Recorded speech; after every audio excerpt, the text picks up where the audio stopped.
Hi friends, కొత్తగా health insurance తీసుకునే ముందు ఈ 4 విషయాలు తప్పకుండా చెక్ చేసుకోండి. చాలామంది ఇన్సూరెన్స్ తీసుకునేటప్పుడు ప్రీమియం ఎంత కవరేజ్ అనేది మాత్రమే చూస్తారు. కానీ నిజంగా క్లెయిమ్ చేసే సమయంలో సమస్యలు వచ్చే కారణం ఏంటో తెలియదు.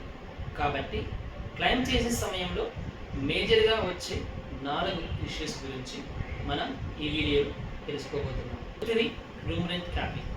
ఈ పాలసీలో అంటే మీరు తీసుకున్న పాలసీలో రోజుకు గదెకు అద్దె ఎంతవరకు చెల్లిస్తారో ముందే మీరు తెలుసుకోవాలి.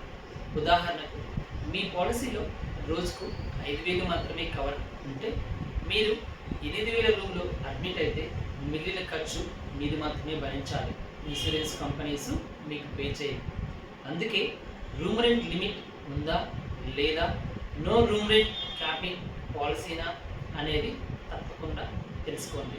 సో పాలసీ ఇన్సూరెన్స్ ఏజెంట్తో కానీ కంపెనీతో కానీ ఇన్సూర్ చేసుకోవాల్సిన విషయం ఏంటంటే పాలసీలో రూమ్ రెంట్ క్యాపింగ్ అనే అమౌంట్ ఉందా లేదా, అందుకే రూమ్ రెంట్ లిమిట్ ఉందా లేదా, నో రూమ్ రెంట్ క్యాపింగ్ పాలసీనా అనేది తప్పకుండా తెలుసుకోండి.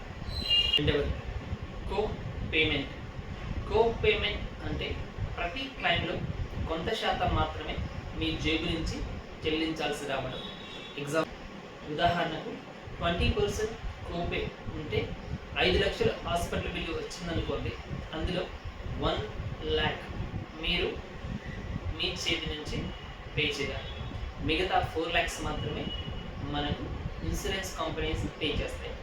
సో ఇక్కడ మీకు అర్థమైంది కదా, కోపే పర్సంటేజ్ 10% ఉందా, 5% ఉందా, 20% ఉందా అనే విషయాన్ని మీరు తప్పకుండా చెక్ చేసుకోవాలి. మూడవది చాలా ముఖ్యమైనది మెటర్నిటీ బెనిఫిట్, మెటర్నిటీ కవరేజ్. భవిష్యత్తులో పిల్లల్ని కనాలనుకున్నప్పుడు ఈ మెటర్నిటీ కవరేజ్ అనే ఆప్షన్ ఉందా లేదా అనే విషయాన్ని తప్పకుండా మీరు చెక్ చేసుకోవాలి. కొన్ని పాలసీలలో మెటర్నిటీ కవరేజ్ ఉంది అని వాళ్ళు చెప్తారు, కానీ మీరు ఎప్పుడైతే మెటర్నిటీ కవరేజ్ ఉందని చెప్తారో వెంటనే వెయిటింగ్ పీరియడ్ ఏమైనా ఉందా అంటే పాలసీ తీసుకున్న మొదటి రోజు నుంచే మెటర్నిటీ బెనిఫిట్ కవరేజ్ అవుతుందా లేదా 1 year కవరేజ్ అవుతుందా, 6 months కవరేజ్ అవుతుందా అనే విషయాన్ని మీరు తెలుసుకోవాలి.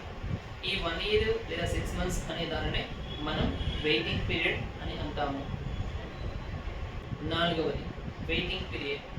పాలసీ తీసుకున్న వెంటనే అన్ని వ్యాధులు క్లెయిమ్ చేయలేదు. కొన్ని వ్యాధులకి 1 సంవత్సరం, 2 సంవత్సరాలు, 3 సంవత్సరాలు లేదా 4 సంవత్సరాల వరకు వెయిటింగ్ పీరియడ్ ఉంటుంది.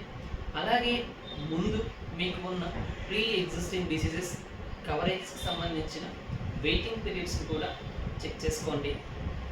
చివరగా హెల్త్ ఇన్సూరెన్స్ అనేది ఖర్చు కాదు, అది కుటుంబానికి రక్షణ. ప్రీమియం మాత్రమే చూసి పాలసీ ఇప్పుడు తీసుకోకండి. ఎందుకంటే ఇప్పుడు మనం డిస్కస్ చేసిన ఈ 4 విషయాలు కూడా చాలా ముఖ్యమైనవి. 1 room rent capping, 2 co-payment, 3 maternity benefit, 4 waiting periods for pre existing diseases. మీకు నచ్చినట్లయితే please share, subscribe to our channel.